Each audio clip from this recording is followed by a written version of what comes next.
अस्सलाम वालेकुम नाज़रीन, आऊं आहियां मोहम्मद उस्मान मल्ला। सर्वेच न्यूज़ जे सभिनी ॾिसंदड़नि खे भलीकार।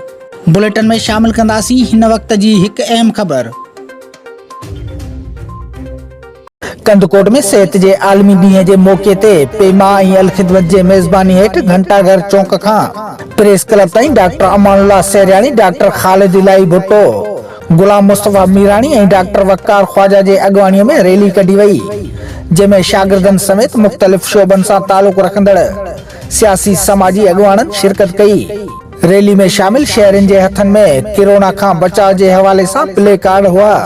उन मौक़े ते अॻवाननि प्रेस क्लब में पहुची मीडिया सां ॻाल्हाईंदे चयो त किरोना हिकु ख़तरनाक बीमारी आहे, जंहिंजे टीं लहर तमामु ख़तरनाक आहे, जंहिं दुनिया में तबाही मचाए छॾी आहे। जंहिंखां बचाव जे हवाले सां अवाम खे आगाह कयूं था त जेके एहतियाती तदाबीर ॿुधाया विया आहिनि उन्हनि ते अमल करे हिन बीमारीअ खां बची सघूं था।